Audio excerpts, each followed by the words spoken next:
Today we have the solemnity of the Most Holy Trinity. And, I think there's a lot of wisdom in the church. Take one weekend and pause to reflect on the reality of the Trinity. There's no other doctrine that we have. This is the way the Catechism speaks of it. There's no other doctrine that we have that tells us more about God, who He is. And also, because we're made in the image and likeness of God, there's no other doctrine in the church that tells us more about us.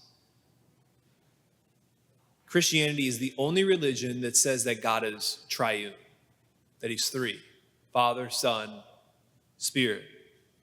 That is to say that God is relationship. He's family. He's a communal of love. Three persons in one. If you know that God is three, you know what your life is about. If you were here 2 weeks ago, you remember that we talked about the loneliness epidemic that we're clearly in. Many have spilled ink on, and we drew that important distinction between loneliness and isolation or alienation. That loneliness is an interior ache. It's the feeling of not being known, being unloved or not wanted, right? You can be you can be surrounded by people, but still at times feel lonely. Whereas isolation, alienation, is the external objective reality of being physically cut off or socially disconnected.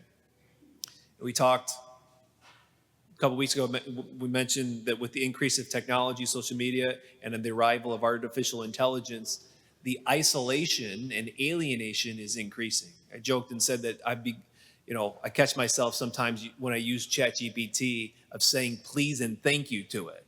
Right?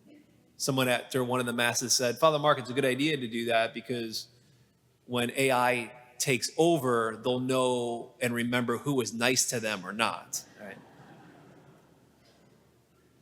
But the isolation and alienation we know is increasing. And that's a problem, of course. Because unlike loneliness, which even Jesus at times, of course, felt alone, felt lonely. He was like us in all things but sin, felt lonely at times. But isolation and alienation, that's the exact opposite of who God is. God is a communion. He's love. Alienation and isolation is the farthest thing from God. And we know that we're made in God's image, the doctrine of the Trinity, the fact that God is three. We are hardwired to share intimately with another person, to be deeply known. You may have seen the movie Castaway with Tom Hanks. A story of him being stranded on an island, probably like a decade long. And at one point early in the movie, he's trying to make a fire. The wood cracks and goes into his hand. He's bleeding all over the place. He freaks out in anger. He picks up a Wilson volleyball that's laying by, chucks it against a tree. But the blood from his hand formed what appeared to be a face on the Wilson volleyball. And Wilson then becomes Tom Hanks's character's best friend for his 10 years on the island. You remember later in the movie, he tried a couple times to escape the island, and finally on his life raft that he built, they're escaping, and he has Wilson propped up on that life raft, kind of taped up with VHS or duct tape. And one of the waves at one point when it was dark, thunderstorm, knocks Wilson off the life raft. Tom Hanks is sleeping, doesn't realize it. He wakes up, he sees that Wilson's gone, and he freaks out and just screams, Wilson. He ends up seeing Wilson there in the water far away. Tom Hanks jumps in the water, And such a beautiful part of the movie. There's no music at all throughout the entire movie until this point when Tom Hanks is in the water and he's deciding to let go of his life raft, letting go of the life raft to go and try to get Wilson. And as that moment's happening, the violins come in and music, and maybe there was some crying there, not by me, but other people. But it's such a powerful scene because it gets the drive that we have to speak, to share intimately, to be known and to interact. That drive so strong in man that's stuck on an island for 10 years will become best friends with a volleyball and talk. We know that here, right? Like we get that, right? Okay, I get that. We're made for relationship, made for love, intimacy, to be known. Got it. But what I'm increasingly concerned about, because we're seeing it more and more, of course, in age, is that we fall for the illusion of connection. We've never been so connected, of course, but in realms that mimic connection, that mimic ultimately what we're made for because of who we are and who God is. You know, Sherry Turkle, she's a professor at MIT. She came out a book a number of years ago now titled Alone Together and subtitled Why We Expect More from Technology and Less from Each Other. And in the book, she goes on, she explains how our relationships with technology is reshaping the expectations we have for our human relationships. With technology, we've come to expect convenience, control, comfort. It's predictable, right? You know what you're going to get when you sit down and you swipe. You know what you're going to get when you open up the app. Human relationships are messy.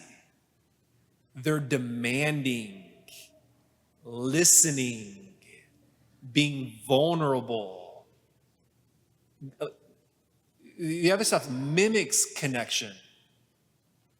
You know, I was driving back from the mission trip a couple of days ago from Kentucky, and it was a 4 or 5 hour drive, and I had in my mind, I'm going to be listening to this podcast, and at some point in the ride, the podcast is interrupted. See the phone, on the screen, a name of somebody that I haven't talked to in maybe 9-10 months, don't talk to regularly. And going through my mind, I didn't realize it at the time, but reflecting on it afterwards, I'm thinking, I let it ring once, twice, 3 times. I'm like, if I pick this up, I'm going to have to, he's going to ask me how I'm doing. I'm going to have to get into how I'm doing and going to ask him how he's doing. And it was like the 7th ring, I picked it up and talked. We talked for 30, 45 minutes. At the end of the conversation, I did receive deeply. I did have, I received so much from it. But the pull just to stay in to like my zone, what was comfortable, the convenient thing there, just what I wanted to do. What does technology do? It causes us to cave in on ourselves. Another human person is messy. It's demanding. They force us out of ourselves. There's a viral trend that you may be familiar with. They're actually really, really funny. Of mostly Gen Zers and millennials, they're getting ready to go out and meet up with somebody. And as they get the person calls them and says, "Oh, I got to cancel. I'm so sorry." And the person says, "Oh, that's horrible. I was really looking forward to getting together and talking." And as they're saying that, they're already getting into their pajamas, pulling out like another device and scrolling on it. It's funny because it's relatable and we get it. But it gets to the reality of how hyper stimulated and exhausted we are with the things that mimic connection.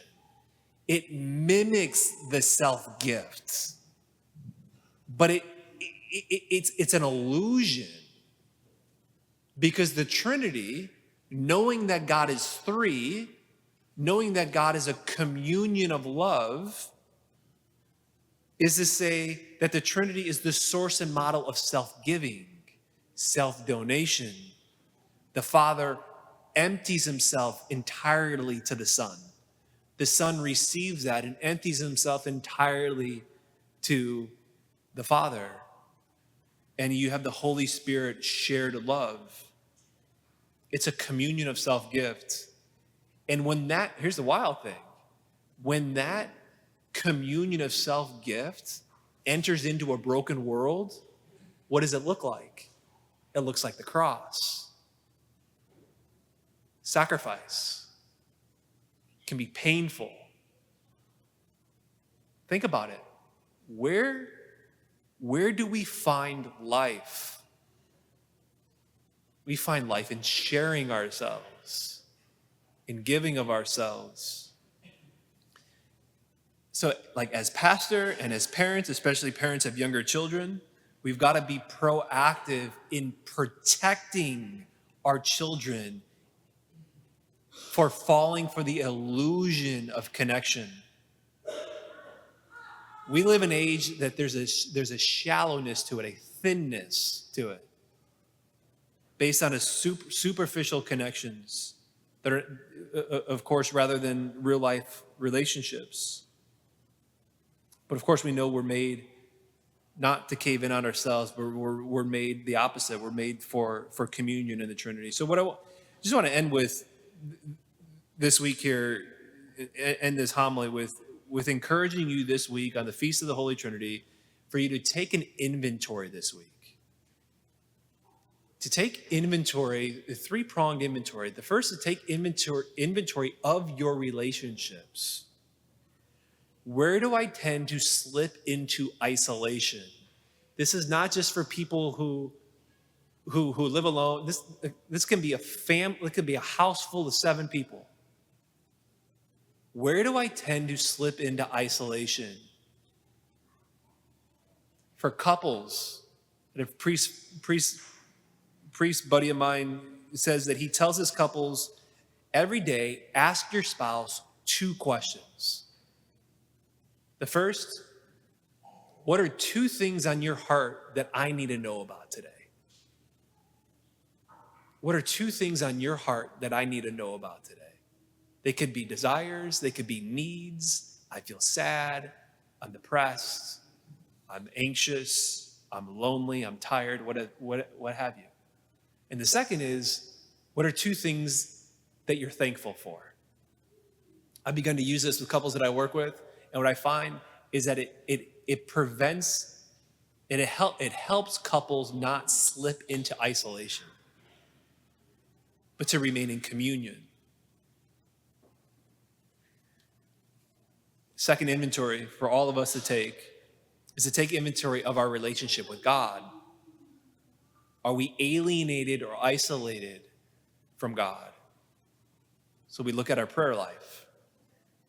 If you're not regularly speaking heart to heart with God, then you're drifting into spiritual isolation.